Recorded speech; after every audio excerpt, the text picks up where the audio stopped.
Big boss താരം ജിൻഡോയ്ക്കെതിരെ മോഷണ കേസിന്റെ ഒരു വാർത്ത ഇപ്പോൾ വരുന്നു. ജിമ്മിൽ കയറി മോഷണം നടത്തിയെന്നാണ് കേസ്.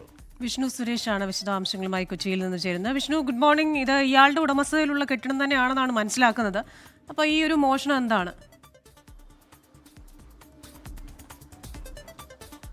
Christina, good morning. വെണ്ണലയിലുള്ള ജിൻഡോസ് ബോഡി ക്രാഫ്റ്റിലാണ് ഈ പരാതി ഉയർന്നിരിക്കുന്നത്. ജിൻഡോയുടെ ഉടമസ്ഥതയിലുള്ള സ്ഥാപനമാണെങ്കിൽ പോലും അത് ജിൻഡോ ആലുവ സ്വദേശിക്ക് 1 വർഷത്തേക്ക് ലീസിന് നൽകിയിരിക്കുകയാണ്. ആലുവ സ്വദേശികളാണ് ഇപ്പോൾ അത് നടത്തുന്നത്. നേരത്തെ ഈ ലീസിനെടുത്ത ആളുകളും ജിൻഡോയും തമ്മിൽ ചില കേസുകളൊക്കെ ഉണ്ടായിരുന്നു.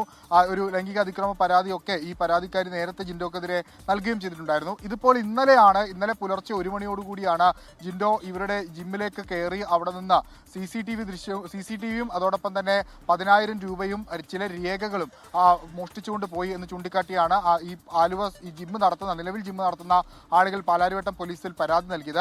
CCTV ദൃശ്യങ്ങൾ കൂടി പരിശോധിച്ച ശേഷമാണ് ജിൻഡോക്കെതിരെ ഇപ്പോൾ മോഷണ വകുപ്പ് അടക്കം ചുമത്തി പോലീസ് കേസെടുത്തിരിക്കുന്നത്. നേരത്തെയും ജിൻഡോക്കെതിരെ നിരവധി കേസുകളും ആരോപണങ്ങളൊക്കെ വരുന്നത്. ഏറ്റവും ഒടുവിൽ ആലപ്പുഴയിലെ ഹൈബ്രിഡ് കഞ്ചാവ് കേസുമായി ബന്ധപ്പെട്ട ജിൻഡോയെ ചോദ്യം ചെയ്യുന്ന സാഹചര്യമൊക്കെ ഉണ്ടായിരുന്നു. അതിന് പിന്നാലെയാണ് ഇപ്പോൾ ഒരു മോഷണ കേസ് കൂടി വന്നിരിക്കുന്നത്. ക്രിസ്റ്റീന.